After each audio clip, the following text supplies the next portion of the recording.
Welcome, welcome, welcome. We have an awesome conversation in line for us today. We are going to continue talking about Latinx history in Milwaukee, making sure to begin our conversation with the Chapman Hall takeover because of the ways that we hope to make this conversation and other conversations very functional and usable in the classroom. We are using quite a number of images as important text and important historical documentation so that we can encourage our students and others to jump into the process of being a historian with us. And so this month, June, we've been talking about Latinx history, and we have some pretty important conversations for the remainder of the month that we'll talk about at the end. I'm Robert Smith. I'm the director of the Center for Urban Research, Teaching, and Outreach at Marquette University. And my partner in this process has been Adam Carr. Adam, you want to introduce yourself real quickly? Yeah, Adam Carr. I'm a man of multiple hats. Usually I just wear a brewer's hat, but I got involved with Rob in the course of the open housing marches, the 50th anniversary, and I do a variety of different work around community storytelling. And since the pandemic shut everything down, it just made sense to start convening some conversations about the open housing marches, and we were inspired to go beyond. So that is why we're here today. Awesome, awesome. Let's do an introduction of our two guests today. We have Dr. Sergio Gonzalez and Dr. Joe Rodriguez. Sergio is a professor over at Marquette University, and Joe's a professor over at UW-Milwaukee. Welcome, gentlemen. You want to say a little bit about yourselves real quickly? We've got 11 attendees, so we've got a good crowd of folks joining us thus far. That number will probably increase a little bit. Sergio, tell us a little bit about yourself. My name is Sergio Gonzalez, Assistant Professor of Latinx Studies in the Departments of History and Languages, Literatures, and Cultures at Marquette. Just finishing up my second year at Marquette. I focus specifically my research on Latinx Milwaukee, and specifically on religion and faith spaces as places for community formation and social movements. My first book was called Mexicans in Wisconsin, and my next project is on the history of Milwaukee and kind of the surrounding areas. Latino communities sought to build spaces where they felt spaces of dignity and belonging in the state. Oh, go ahead, Joe. Tell us about yourself. I'm Joe Rodriguez, professor and chair of the Department of History at UW-Milwaukee, and I also teach in the Urban Studies program as well, and I'm also an affiliate of the Center for Latin American and Caribbean Studies. And I consider myself an urban historian mostly, but I came here in 1991 from California. I came to Milwaukee, and I've done some research on Latino history, done some oral histories of Latino activism, published a couple of books on the history of Latinos in Milwaukee, and but I've written a couple of books on more general urban planning history, and now I'm writing a book on the automobile and minority communities and how it affected cities. So. All righty, Adam, let's jump right into it. Actually, Keisha, this is going to be the 4 sections here. And I know a lot of the folks have been here before. Just one thing I want to introduce as part of the way that we like to do things is the chat is open right now. So if you have any comments or questions as we go, that's something we encourage you to do throughout the process and not just wait till the end. So these are the different sections we're going to be going through. We're going to be looking at a bunch of images, history and understanding, then thinking about how to teach this in the classroom, and then announcements. So let's go to the next slide. And with that, we're going to look at a bunch of images now and sort of discuss what we can understand and learn from them about activism in the movement in this moment. And I think both of you in how you introduced yourselves connected to why this narrative of the Chapman Hall takeover is one that I think connects to your expertise in a lot of different ways. Just getting the images here. That is a spoiler alert. Hold on one second. And There we go. So let's look at these images here of the Chapman Hall takeover. And you guys, let's go through the first section of what the occupation looked like. And then we can go back through and use the images to guide your comments. So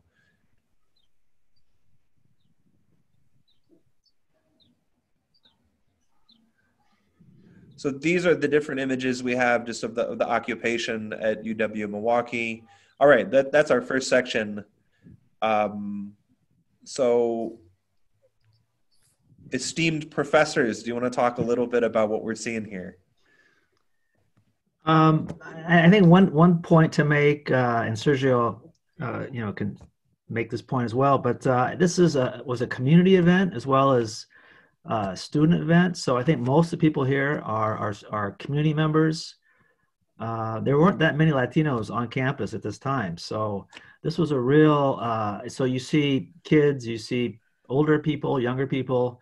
It was really an attempt to bring the community to have influence over the university in recruitment of students, to have the university more involved in the community. Yeah, Joe's right. I mean, so at the time in 1969, 1970, there were fewer than 20 Latino students on the entire campus at UW-Milwaukee.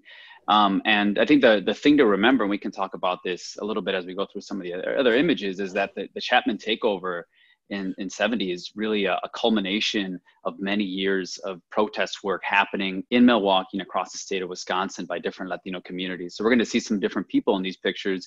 And a lot of the people here are in their early 20s, right? Late teens, but some of them are already veterans of civil rights organizing, of labor organizing, and of anti-war protesting, kind of within that spirit of the late 1960s, early 1970s.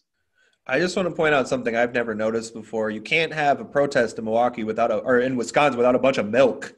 Look at all that milk. Got the guy holding a bottle up there. Yeah, look at that. Feel free, gentlemen, to not only talk about the historical context, but then talk specifically about what you see in the images, because in the classroom, obviously, and we'll get to this in our subsequent sections, we want to encourage students to engage with the images so that they too are a part of history making as they interpret the past. And attendees, jump in, please join us. Offer your thoughts, offer your comments. Go right ahead, folks. Can I ask you guys a specific question? Well, one comment, this guy reading here looks like that's an outfit that you'd find on UWM today, like exactly from every piece of it. But so there's one of the pieces of this story that I think is really interesting is just the mechanism by which they took the office over. Can you guys get into a little bit of how students, so this is before smartphones, before social media, how they were able to organize this takeover of the chancellor's office? Like, what were the specific mechanisms by which that happened? Well, I think there were, and Milwaukee sort of, I think, is distinctive in this. There were a lot of nonprofit and a lot of already, as Sergio said, previous to this, there was a group called CELA, which was promoting the improvements in Latino education. And also there'd been activism at the MPS, demanding bilingual education. There was a local newspaper called La Guardia. And so those kind of connections were, I think, key in bringing the university issue to the forefront. So activists had been active in MPS protests. And then I guess the other point to make, and again, Sergio can amplify on this, is that this is a protest composed of Mexicans and Puerto Ricans. So there is that the two communities are combining their forces here. And so this is something that's unique to Milwaukee, maybe, or distinctive of the protests here, unlike California and Texas and the Northeast. This is a combination of different groups. So the use of pan-Latino terms like Latino or Spanish speaking kind of comes out of that. Yeah, and Joe's exactly right. I mean, so if we want to trace the history of this, the first real protests in Wisconsin around Latino issues in 1966, migrant farm workers organized in Watoma in central Wisconsin. And a lot of the veterans of that organizing, people like Jesus Salas, and others are in this room, are part of this protesting right here, right? So in Adam, to your question of how did people kind of congregate and organize and get into this space? Well, they knew each other. A lot of that protesting that happens in rural Wisconsin then moves into urban spaces as migrant farm workers move into places like Milwaukee. And as the Puerto Rican community grows, as people move in from either Chicago or directly from the island. And so there's kind of this atmosphere that's happening. I mean, we spent the last few weeks here through Curto's work here talking about the 1966-67 marches. And a lot of these young students, it's impossible for them to not know what's happening in the city of Milwaukee. Many of them were marching as well for open housing. And so they see the work that they're doing here, specifically education rights, as kind of part and parcel of their civil rights work that they've been doing in the city for 5, 6, 7 years. So I just want to point to the fact that one of your colleagues, Joe at UWM, Raul Deal, created with a bunch of students a mural, the Culture Work mural on First and Mitchell, that kind of just nails exactly what you discussed, Sergio. It starts in Watoma, or actually kind of starts in an intentionally ambiguous agricultural space, but it moves through Watoma and actually culminates into some of these images here that Chapman Hall take over. So now we're going to move on to some of the images of folks around campus. Now this is what they, obviously we're in the chancellor's office, but this is the protests making their presence being felt in different parts of campus, including in the library, looking for Spanish-speaking texts and finding none, going and using some of the campus services and finding them broken or inadequate for their purposes. So when you guys want to talk about that part a little bit? Well, let me just say a little bit about UWM. I mean, it was only created in 1956, and it was created, in the context of UW-Madison having offered some courses in the extension here in Milwaukee, and you really couldn't get a degree, a 4-year degree, unless you were allied with Madison. And so when UWM was created, there was some pushback from Madison administrators. Should there be an urban campus? And one of the ways that UWM administrators made the case for a campus here is they said, look, this is a big city, a growing city. We need a campus that addresses urban issues. So the idea of the urban university, as far as UWM administrators said, was we're going to help solve urban problems.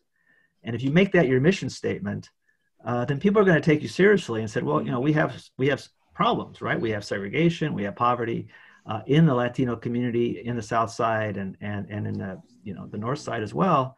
So you have to address these problems. If you're going to promote yourself as an urban campus that's going to solve social issues, you need to recruit Latino students. You need to have courses that are germane to the Latino population on your campus. Joe. Go ahead, Rob. I was just jumping off of Joe. I mean, the thing to remember here is that, I mentioned there are fewer than 20 Latino students on the entire campus. It's only been around a few years, but in 1970, there were over 30,000 Latinos who called Milwaukee home. And it'd be easy to say that there's kind of this boom or this explosion of population, Latino population of the city. But the reality is that Latinos have lived in Milwaukee since the late 19th century and in large numbers since the 1920s. And so I think one of the questions that a lot of these people are asking in these images, right? And by occupying this space and by directly talking to a librarian, as you see in this picture here, is asking, why are we not physically present on this space if we are physically present in the city? Why is it that our labor is needed in industry, whether that's in agricultural in the rural parts of the state or in the tanneries and foundries that make Milwaukee the machine shop of the world? Why is it that we're invited to this space to be workers, but not to be full participants in the community? And so these students are basically demanding to have equal representation and to have an equal spot at this urban institution. We've got a couple of really great comments. I appreciate Sergio and Joe for adding that context. We got some great comments here from Erigid. And then also Laura Matthews. Let's get to some of these. Erigid is saying here that these spatial visuals render visible, ordinary, and invisible hierarchies that we otherwise miss. These hierarchies become the very ways in which power and oppression is made habitual and invisible in our worlds. He's also giving us some really important commentary about how these images highlight how spatial hierarchy gets challenged in reverse for important understandings of the moment. Can you talk about what these images are telling us about the challenges and the resistance to hierarchical oppression? Hey, Adam, can you go back to that slide with the music? So this image is fascinating to me because I'm right now I'm working on this chapter on 1950s Milwaukee and the arrival of Puerto Rican migrant workers in the city.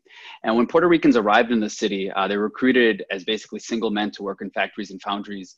And they didn't have much to do other than work in the city. There were not recreational spaces that were made for them or that they could call their own. And one of the things that they did is that they brought their guitars and they played on their stoops and they played in the streets.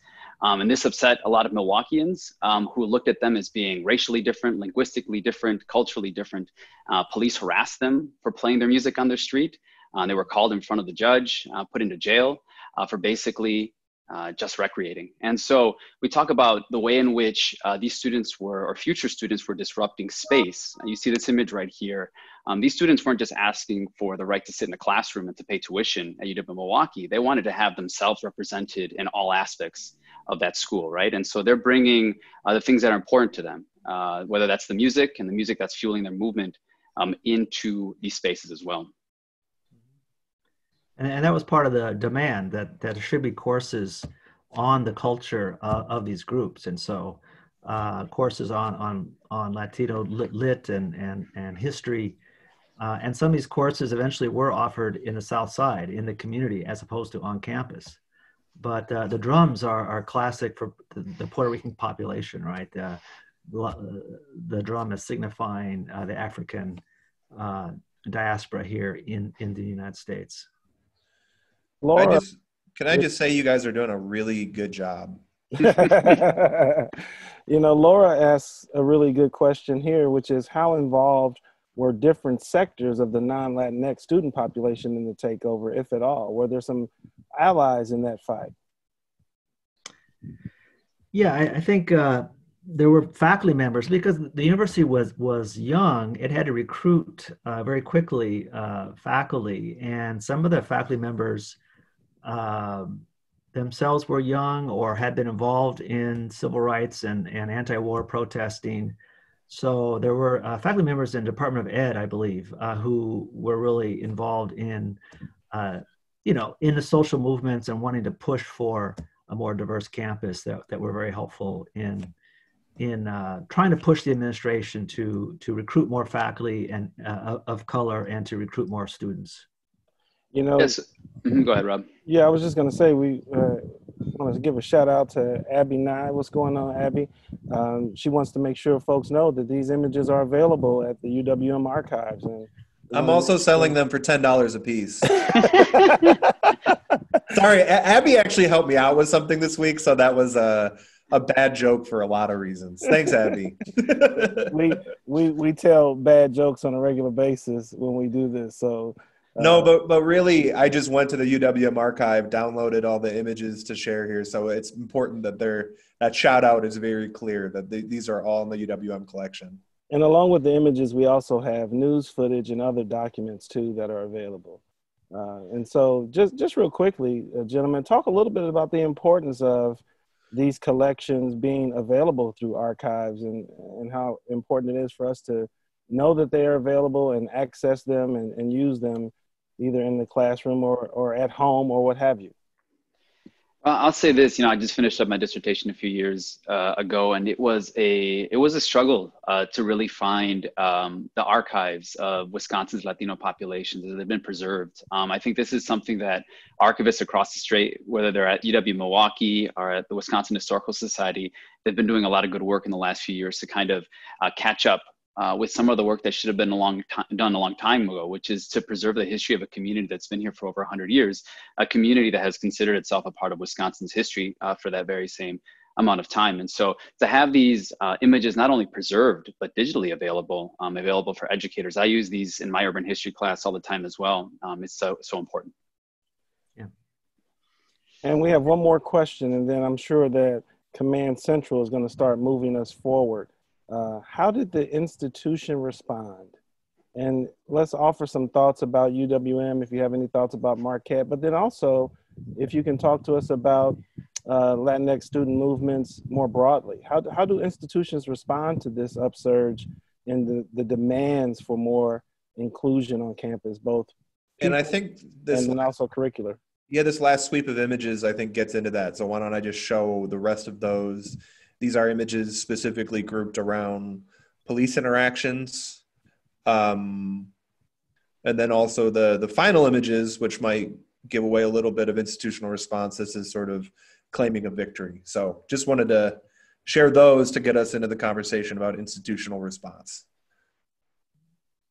Well, you know, one result was the creation of what was called the Spanish Speaking Outreach Institute, which was a center for to assist in recruitment of students to assist in student success on campus. And that name kind of symbolizes the Pan-Latino identity. There were classes on the South Side that were offered in Latino topics like Latino Lit. So those were some of the responses. I mean, maybe negatively, the community expected more input into what the university was doing. There was some of that, but there wasn't as much as the community wanted. And there's always a struggle to recruit, you know, Latino faculty and students. But there was some progress. Yeah, I mean, and to proceed kind of Joe's point, I mean, we kind of see the immediate response from the institution, which is to call the police, right? Students started first. Their first tactic was kind of very performative acts of occupation, right? To come and go to the library and demand books in Spanish when they knew very well that there weren't books in Spanish, to go to the registrar and to see all the classes that were available for Latino students. Those weren't available. And so when they actually occupied this space, the university responds with force and tries to push them out. But these students, these activists are not to be deterred, and they come back and occupy the chancellor's office again.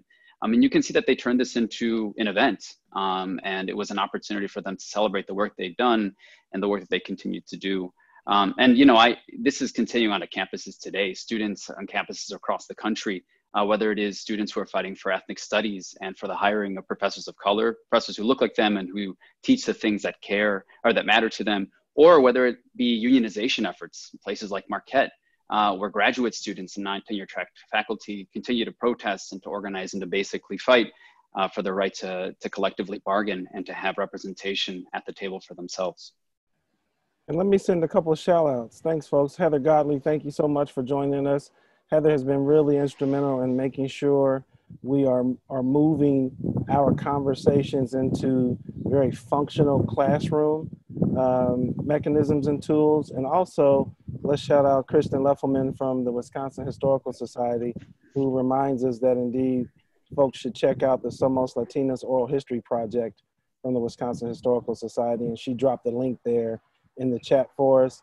And the Historical Society has digitized collections that are very useful as well. So we appreciate you folks taking part with us. You know, something just while you were talking there, Sergio, the reverberations, or actually with both of what you were saying about both the institutions responding, but then also some of those being performative or inadequate. I can't help but think what just happened last week in MPS and MPD, right? That was Leaders Igniting Transformation, and others had been advocating for years for MPS to cease its contracts with the Milwaukee Police Department. And the MPS was able to voted unanimously to cut a lot of them, but not all, which is a little bit counter to the narrative people are offering. But yeah, I mean, these stories don't exist in isolation in a distant space.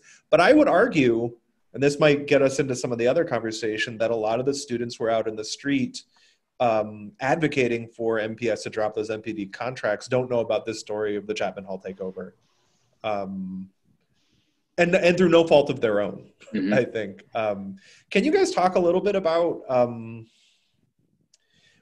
the loss of these stories and how, like, it's particularly within institutions like Milwaukee Public Schools, and what you think some of the stakes are of the fact that these stories have become relatively obscure in our popular narratives? I'll tell you that one thing, and I think this is kind of a personal mission of mine, is to really disrupt the black-white binary that we tell a history of Milwaukee, right? I mean, the history that, if we know any history about civil rights organizing in Milwaukee, it's the very important history of the open housing marches of the mid-1960s and kind of the reverberations of that. But the reality, of course, is to talk about the civil rights movements that occurred in Milwaukee is very multifaceted, as including Latinos and women's rights movements and LGBTQ movements that happened in the early 1970s, right? And all of these are kind of happening as lineages, as kind of reverberations of what happens in the 1960s. We talk about efforts today to address police brutality and the different ways in which our schools have become militarized. In the late 1960s, early 1970s, Latino activists in Milwaukee, Mexican American and Puerto Rican, are fighting for the exact same thing. They start first protesting for welfare rights in 1969 when the state of Wisconsin tries to slash welfare allocations for Wisconsinites, and that leads to confrontations with police in the city streets of Milwaukee. And Latino activists then reframe their conversations, not just about welfare rights, but about the rights of poor people in the city, including the way in which they're forced to interact with police officers.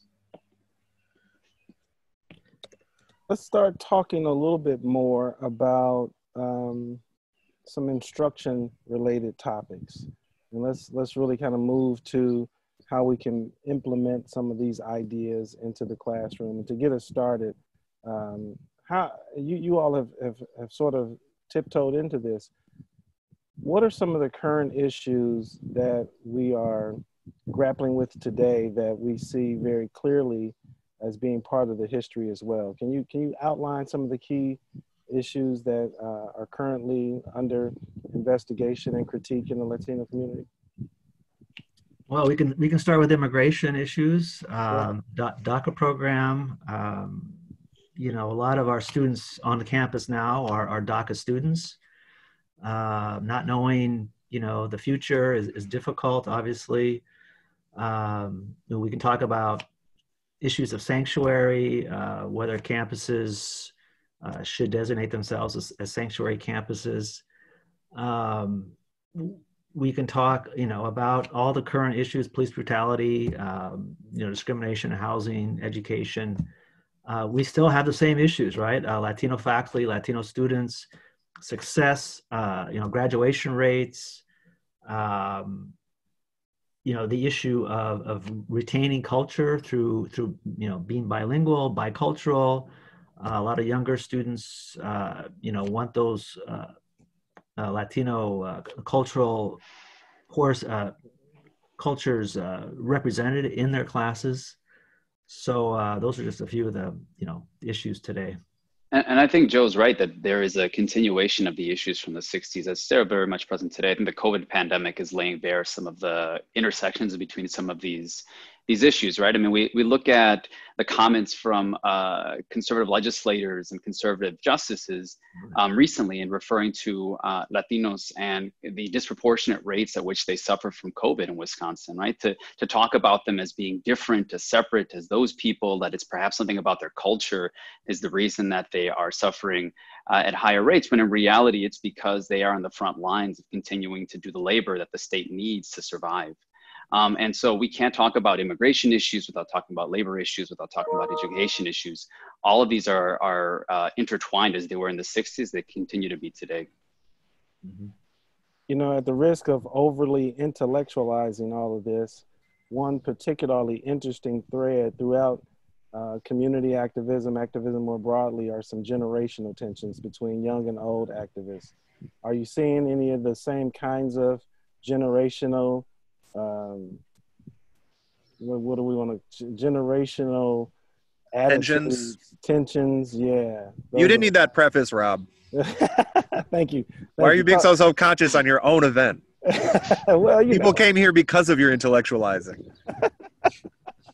That's fair. That's fair. Well, let's intellectualize it. What's going on between generations and whatnot? What are the young people up to that maybe they're looking at their more senior activists as kind of being a little too timid or something like that? Any ideas there?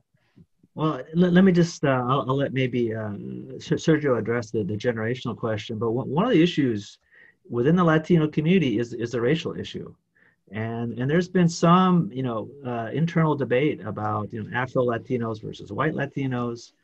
And, I was on a listserv, a Latino history listserv, and they basically had to cancel it because there was quite a bit of back and forth about, whether Mexico was racist towards Black Mexicans and this kind of thing. So the Latino community has its own kind of racial diversity that leads to really interesting discussions about perhaps whether the older generation was more anti-Black than the younger generation, and how do those tensions get played out. So that's kind of interesting distinctive feature of the Latino community. Yeah, and I think, even in the 60s, they were dealing with these issues. Joe mentioned at the beginning of our time here that this was a very much a pan-Latino effort, which made it very special in regards to how the Southwest developed or how New York developed. But within those pan-Latino collaborations, you had tensions between Mexican Americans and Puerto Ricans, between Tejanos, Texas Mexicans, and Milwaukee Mexicans, between newly arrived Mexicans and Mexican Americans, right? So all of these different strands that can really push at the seams of a collaboration, which is why oftentimes organizing can be really tenuous, right? You bring people to the table and you try to get them to work together around an issue that matters to everyone, but sometimes those tensions can push against that collaboration. And generationally, I think that's happening today, although I'm always heartened by young activists who really care about the history, about the activism that they're engaging in. I think that gives a little bit of perspective to understand why things seem so difficult today, and perhaps why some people might seem less radical than the efforts on the streets. But in reality is that change is going to happen at kind of all these different registers and different levels within all these different systems. It feels like a thread that's in the Chapman Hall takeover story, at least in the images and some of the narrative as I understand it, is that you have everyone from babies to grandparents and everyone in between participating in it. That was like a real intergenerational takeover. It's the whole family. Mm-hmm. Absolutely. As we think about some of these issues, in what ways do we see the Latino activists also collaborating with activists from other parts of the city around issues that might intersect? Are there some intersections that we can highlight? Yeah, we could talk about, Father Grappi and the early protests for the open housing movement that included Latinos, and working with the Catholic groups, for social change as well. So those kinds of collaborations did happen. I'm going to shout out my colleague and friend Antonio Ramirez down in Illinois, who wrote a great piece for the Milwaukee Neighborhood News Service on brown and Black collaboration in the late 1960s. I had it copied so I could paste it right when you said that. There you go. Thank you, Adam. This is a very nerdy moment. I love it. So these activists are in constant conversation. The first time that Black and brown activists get together kind of really cohesively is in 1968, protesting outside of the Allen Bradley found a corporation demanding more spots available for Black and brown Milwaukeeans to work in the company. And that kind of steamrolls from there, right? So the 1969, 1970 organizing around welfare rights, Father Grappi and Jesus Salas are kind of serving as organizers, but in reality, that march is led by Black, brown, and white mothers, right? Mothers who are saying the state is about to slash the funding that we have available for our children, for us to be able to take care of our families. And we need to organize ourselves in March from Milwaukee to Madison to demand that those changes not happen. And it continues into the early 1970s. And so when we look at the streets today and we look at the students, the young people, and the people from different generations that are marching, of different racial backgrounds, different documentation statuses, they're really following in this long lineage of Milwaukee organizing that stretches across different divisions and lines. Great, thank you. All right, we're gonna move to the next slide. In the classroom, gentlemen, you all obviously cover these topics as part of not only your research, but your teaching and your own activism. Give us a couple of key points that teachers and students should know from this conversation before we get into the wrap up. Let's start thinking about some broader themes that ought to be discussed in the classroom, if you don't mind. Well, I think, as Sergio said, just using the images to document the history, to show that um, that Latinos were active in trying to change the university, trying to improve graduation rates, retention rates, trying to improve the diversity of the campus, just so showing that this history exists and is important to remember, I think is important. Um, and you know that social progress can happen, but it takes a lot of sometimes it takes a lot of protests and activism. What I would add to that, to Joe's points, are that one is that Latino presence in the state of Wisconsin reaches back over 100 years. And so what happens at Chapman Hall in 1970 is not spontaneous. It's kind of growing upon many years of Latino persistence in the state and eventually Latino organizing across the state of Wisconsin. And the second thing to remember is that a lot of the issues that we're facing today, as Joe said, have precedent. And it's important not only for historians and students of history, but activists as well who are interested in developing strategy to look at the ways in which activists in the 1960s and 70s were successful and perhaps in the ways they failed to meet kind of their objectives. You know, as part of teaching and researching African-American struggles for equality, the framing that we often find ourselves using is this long Black freedom struggle that has many points of ebbs and flows, key points where we see some reform, periods of retrenchment and backlash. Do you provide a similar kind of long narrative or long sets of narratives regarding Latino activism? And if so, how do you connect those? I think one sort of interesting narrative for the Latino community is the racial identity. This, you know, a mixed race identity versus a white identity. At various times in history, Latino history, there's been a debate about how to identify this population. And initially, you know, in the 30s, and there was what some people call the GI generation, middle class Latinos, Mexicans primarily, who identified themselves as white, trying to avoid segregation and the anti-Black prejudice in this country. And by this time in the 60s, younger people are identifying themselves as mixed or as non-white. So that's kind of a sort of a generational theme that has a long historical roots anyway in the Latino community. Yeah, and one thing I would add to that is if we're looking at really like deep connections between the Black civil rights movement and these different brown civil rights movements, is the importance of labor and of work to both of these movements. I mean, of course, to remember that the March on Washington, which is kind of the touchstone moment in the Black civil rights movement, is the March on Washington for Jobs and Freedom. And in many ways, the organizing that's happening within brown communities, whether it be Mexican American, Mexican, or Puerto Rican or otherwise, are developed around questions of workplace rights, right? So we think about Cesar Chavez and the United Farm Workers in California, which is one of the most important movements within the Chicano movement, but it is fundamentally a labor rights movement. And the same can be said about a lot of the movements that develop in Milwaukee and across Wisconsin, and that it's people coming together, organizing for their rights of the workplace and the right for dignity as workers.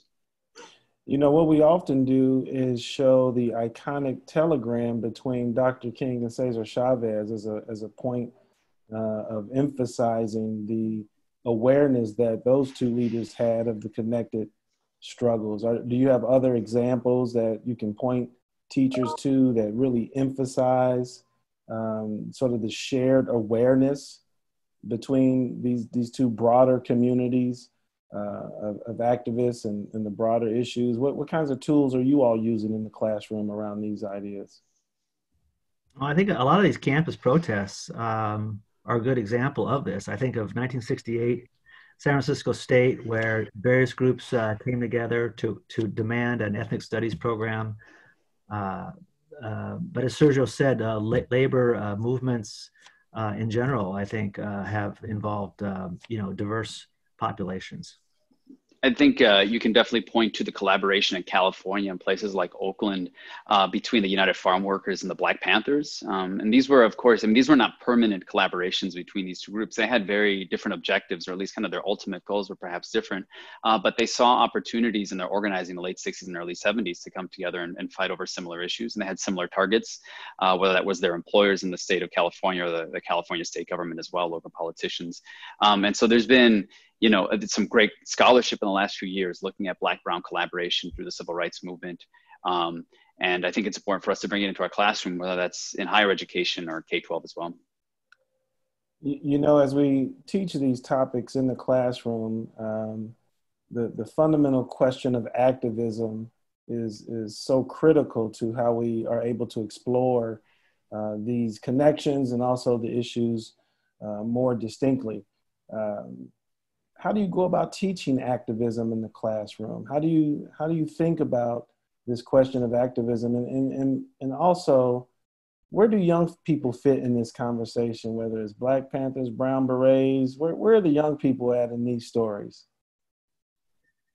Well, you know, sometimes your students bring these issues to you. I had a couple of students in my Latino history course who went out and changed South 16th Street to Cesar Chavez Drive, and they sort of bring these issues to you. I mean, they're involved in all kinds of issues themselves. They're DACA students. They're you know, some of them are involved in Voces de la Frontera.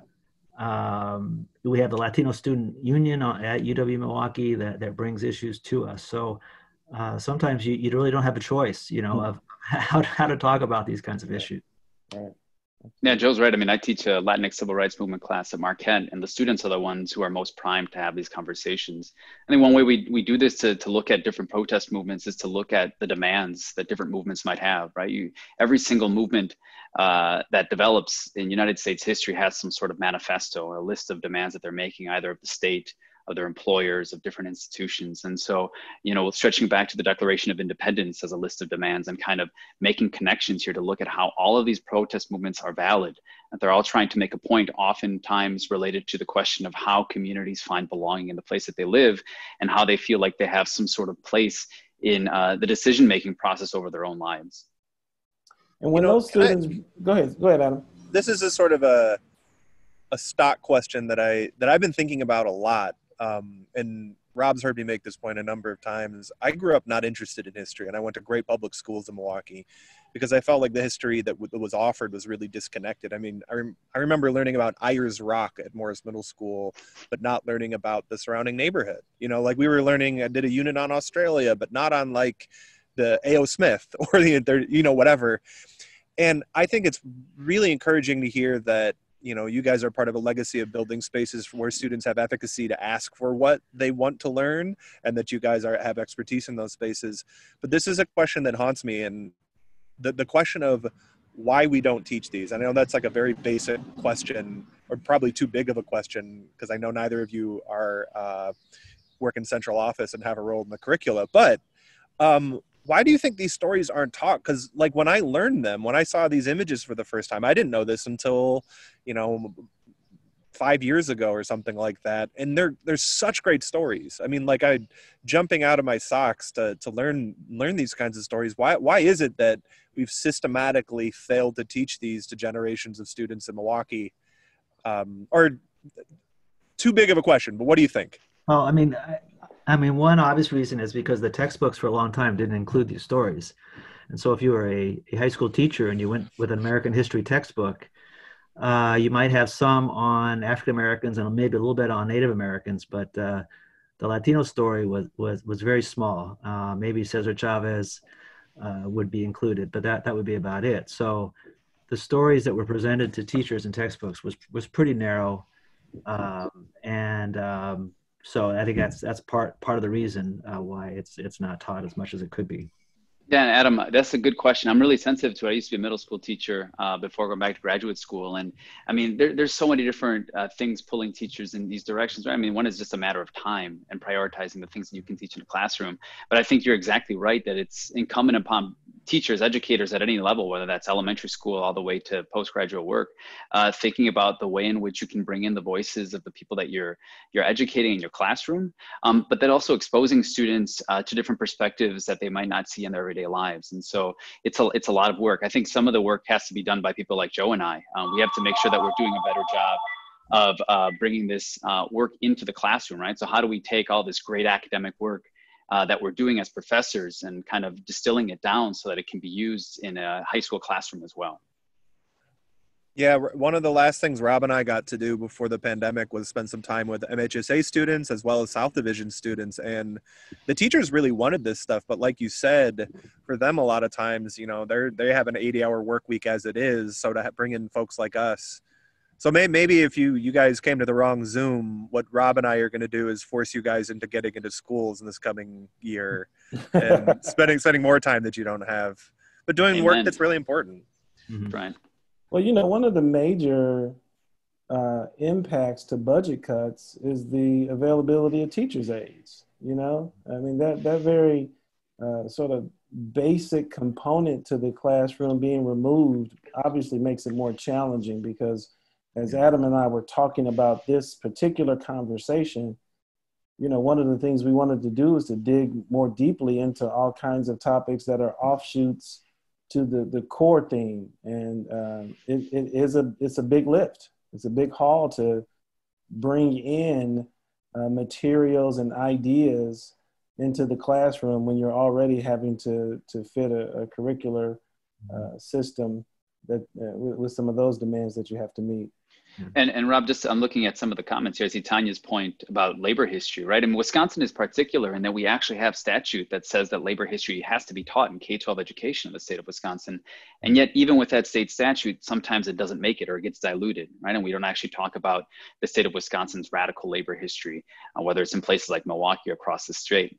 And so I'm a member of the Wisconsin Labor History Society board, and that's part of the work that we're doing as well. And so there are all these organizations in the state, individuals and organizations that are really trying hard to get some of this knowledge and curricular work into the hands of K-12 educators, but it's an upward climb. Sure.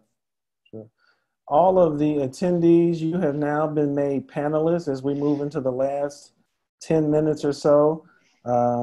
Feel free to jump in and talk a little bit. Richard, I'm going to pick on you if you don't mind. If you could unmute yourself. He did say that epistemological issue remains in historiography. So I don't know if we're ready for his intellectualizing. We probably are not, but we should just send a shout out to Ronald Takaki, a historian who has done a brilliant job of connecting the histories and struggles of Asian Americans, Latino Americans, and African Americans in some very brilliant ways. So there's some folks out there who've really been at the task of connecting these intersections. And so to all the attendees, please join our conversation for a few minutes before we wrap up. And Regent, I wouldn't have come at your intellectualizing if I didn't love you. Okay, so can am I on? You are on. All right. I have been really very distressed by historians recently, and architecture historians, for instance, the ones I deal with, they're all ready to talk about what Cornell and Harvard is talking about, equity and racial justice, but their perspective, where they stand from when they write history, is Eurocentric. They begin with the modern movement, they begin with Renaissance. And so, I mean, we can talk about all these little shortcuts and, ways to respond to today's events by, adding curriculum on a few African American or Latino histories. But the problem here is structural. It's the way we write history from the perspective from which we see the history. So that's where Ronald Takaki comes in. He changed the perspective. And that's another question that we have to ask is, why is American history, what is the perspective we write American history from? Sorry. That's a great point. And I see Laura Matthew, my colleague over at Marquette, is making a similar point, right? About this question of how we ensure that at any educative level, we're not making these stories or histories additive, right? We're just kind of plugging them into the narratives that already exist. And I think that's why, I'm an ethnic studies scholar myself, and we start from different viewpoints, right? As opposed to, as you note here by citing Ronald Takaki, to not start with the question of westward expansion as kind of your starting point, but to look at different ways in which we can conceptualize not only American history, but the history of the Americas, or a history of the Atlantic slave trade as being part and parcel of American history as well, right? But it really does require that we completely disrupt the way in which we conceptualize U.S. History, national history. Yeah, I think, given what we're going through right now with the COVID virus, teaching online, I've totally begun to rethink the way I teach the American Survey. And I think Laura's point about coverage, for a long time, it was just you cram as much as you can within the class, and that just doesn't work. Students don't retain much at all. And so we really have to focus on what skills you want the students to have. And obviously the ability to think about race and think about protests and think about struggles, it should be central to any history. And for example, my history class, I think I'm going to start with 1918 and not 1865 and talk about the Depression and just totally rethink the chronology and build the course around what skills I want the students to take away from the class, as opposed to just give them all the history and hope they retain something. Absolutely. And what we know in terms of what comes with the responsibility of being an instructor, particularly around these issues, is young people especially, and all folks get really fired up when they see themselves in the history. Mm-hmm. The importance of seeing oneself as an actor in that historical drama and not simply the subject. I often say, I did not really come to understand how to teach the African-American experience more effectively until I learned about the Black experiences in Central and Latin America and the Caribbean. Like those other regions of the hemisphere taught me a lot about the experiences here in the U.S. And I want to shout Nate Rice out. Nate mentioned that history teachers need to invest in learning. Nate, you want to say anything about that? Love to hear your voice today if you're still with us.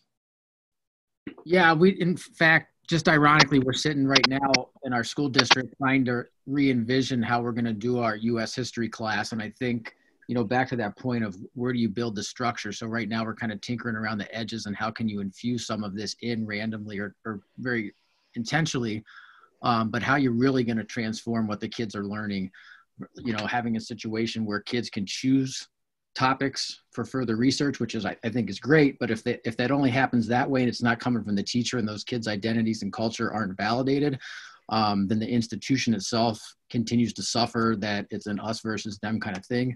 So to the degree that we can come and wrap our arms around some of these histories that you're talking about locally with the images, and also just having kids who may have relatives who have been part of this, push for equal justice and their voice in our society, it's powerful. So I'm hoping that we can inspire the educators to do the work that it takes to understand this and bring passion to it in the classroom. And you guys are doing a great job of inspiring me, and I think everyone else on this call. So the thing is, how do we get this out to our other educators? Today's been fabulous. So thank you, everybody. I think something Rob and I have been texting about this late at night. One of the reasons I think that we continue to fail to achieve systemic change in Milwaukee is that we want to rush past truth and just get to reconciliation. And I think there's been shades of that in what's just been discussed. Getting even to what Laura was mentioning or what Arijit was mentioning, and both the panelists as well, which is that if you keep on going with sort of the reconciliation method of addending history to add more stories, they become afterthoughts. They become not the canon, but they become the electives. And I think that question of so I asked Rob the other day, who Rob knows, what would real truth and reconciliation happen? Because we always want to sprint past truth and just say sorry for the things that we haven't admitted that we have any culpability or accountability for. So, I hope we can stop just having the the inadequate conversations of how we keep nudging and critiquing it as opposed to changing the core. Tanya, you have your hand raised. Zoom protocol. Way to go, Tanya. Yeah, right. I just You know what? Okay. Yes, I am the nerd who rose my hand. Thank you. It's just everyone is saying so many incredible things, and I'm not a brilliant educator. So I have one observation, perhaps, and a question. As far as the history teachers discussing of like reconfiguring how you teach your classes, like that's so incredible to hear. And I would say from my experience of taking art history at MIAD, I ran the gamut of types of professor, like the way they taught. And one thing that really impressed me is Dr. Chesney Adams, Chris Chesney Adams, taught her class non-chronologically and like began by making sure that we could understand our place as artists, or in this case, it was a modern design. So designers, their place in this timeline, and then kind of like went back and then like forward. And so that's very encouraging to hear people rethinking the structure of the curriculum. My question is, how can third spaces help with bridging this divide? So I work for, well, in ordinary times, I work for Milwaukee Public Library. I do young adult programming on a very shoestring budget, but like I'm trying to think of like, how can I, if not at my branch, perhaps at one of my coworkers' branches, be a space to bring this kind of discussion in history to more people. Granted, I will say it's really hard to get teens to show up to anything, but for those who do have that audience, I think this could be something incredible. So how can third spaces, whether it's the library or other spaces, help in this effort? And let me also add to that, I want to acknowledge Virginia's question about interpreting history in the public, the public spaces as well. And so let's talk a little bit about Tanya's question, and let's also get into the importance of public history in making all this more available and accessible. I think a regent would probably have a lot to say about this, because this is what he does, right? He has his students go out into the community and research buildings and spaces and analyze those spaces. So I think obviously getting out in the community, though, it's a little bit more difficult now with COVID, but actually, getting out into the community and researching and attaching the history to the building, to the space is an important part of this. I think one thing I would add is, and not to make this history too utilitarian, but what are the tools that students who could consider themselves activists or are burgeoning activists that they feel like they need to continue the work that they're doing in their communities, right? Mm-hmm. So when I teach a Latinx civil rights movements class, the thing that I emphasize for those students that are in that class very specifically to refine their skills as young activists is, what can we learn from these past movements? We can do plenty by looking at these images here as students continue to use the occupation of space as a tool to make their demands heard, and look at the ways in which past activists have kind of developed their strategies and what can be kind of transmitted into the work students are doing today. One last comment. Laura, you want to jump in and talk a little bit about the importance of diversity of courses on these topics, and if we don't ever want to allow chronology to hamstring us in the classroom. Themes are very valuable. Sometimes it's frightening for the instructor to get outside of that more traditional approach. The thematic approaches are very great. I've taught courses in reverse chronological order. So starting with the more contemporary and moving backward, I was worried about that, but it worked. So Laura, can you jump in and talk a little bit about the question around more courses? Well, I know I made the comment. I appreciate all this so much, and especially Tanya, your comment, and Rob, all of us following up on this idea of the importance of slowing down enough and bringing out the things that we think will be useful to the students. But then I often feel this added pressure where my sense is that my students may never have another. I teach Latin American history, and we talk about it transnationally, and we bring comparisons with the United States, whether we're talking about movements like these in the 1960s, or we're talking about the African slave trade, or all the numerous other ways in which the Americas are connected. And it can be overwhelming. Years ago, I very intentionally really beefed up the pre-Christopher Columbus, pre-contact, pre-colonialism section on Indigenous America, and gender, honor, and violence went out. I mean, the gender stuff was so rich and had such great conversations the students had about that. And I just didn't have room. It's a struggle. It's a struggle for all of us. So if we could all push for, I mean, it's impossible, right? More opportunities for more students to take history, to take these history classes, so that we don't all feel this obligation to try and, what do you leave out? It's so challenging. Right. And it's so hard. Because we know that there are some core topics and themes that we have to make sure are included. And that can take an entire course, no matter what the course, you know. And so it does take some dexterity and some other words that I don't have right now to make this more robust in a lot of ways. The last thing we'll say, and thanks, Virginia, let's never, ever forget about the role of art in the education process, which is why we like to start with the images. The artists have the capacity to get us to feel.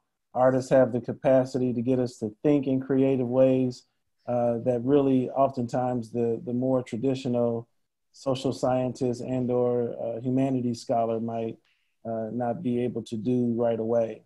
So make sure to bring in the artists where possible, because they are able to do some things that are really important for learning. And Virginia's comment about the UMOS mural on First Street is a brilliant example that brings together all of what we're talking about right now. You know, Tanya, to Tanya's point, I got to work on an NEA grant, an Our Town grant at the Mitchell Street Library in its first 2 years of existence. And that infused that library with art and artists who imagine how that space could be used and interface with community in ways that aren't necessarily where the programming staff typically thinks. And I think allowing and I love you for that, Adam. Thanks. And I just think, like, yeah, so if I had any poll, I'd advocate for an artist in residence program to be continued at the library, but we'll see about that. But that all being said, I do think sometimes also then allowing artists to work in their messiness is really important, and not to expect for them to conform the formats that are the one you bring them into challenge formats, and that's what they're good at. And then also asking them to abide by those same formats, that can be really hamstringing. Well, folks, thank you very much. We have reached the hour mark. We know that we are all both Zoom savvy, and we are experiencing major Zoom fatigue these days. But we thank you for your time today. We want to highlight a couple of our upcoming discussions. We're going to talk about Latinx women's voices next week around issues of feminism, culture, and activism. And then on July 3rd, what we've begun to do at the end of each month is that we just have an informal table talk / happy hour where we jump on a Zoom call and we talk even more openly and personally about ways that we are approaching the classroom and providing each other tips about what works for us. And so please look forward to joining us. We'll make sure to email you those invitations as well. And then in July, we'll be talking about food and culture in the Cream City. It is indeed festival season in Milwaukee, and with our pandemic, we are missing our festivals significantly. And so we want to bring some of that into our conversations. And then in August, we will talk about voting voting, voting, vote, vote. Everybody say it with me, vote, vote, vote, vote. And I'm going to stop our live stream right now on Facebook, and we'll sit here for a few minutes. Thank you, panelists. Sergio, Joe, appreciate your expertise. Attendees, appreciate all of you all's expertise as well. Thank you all so very much. We'll hang out here for just a few more minutes in the event there's some other conversations, but I am currently stopping the live stream. Thank you, folks.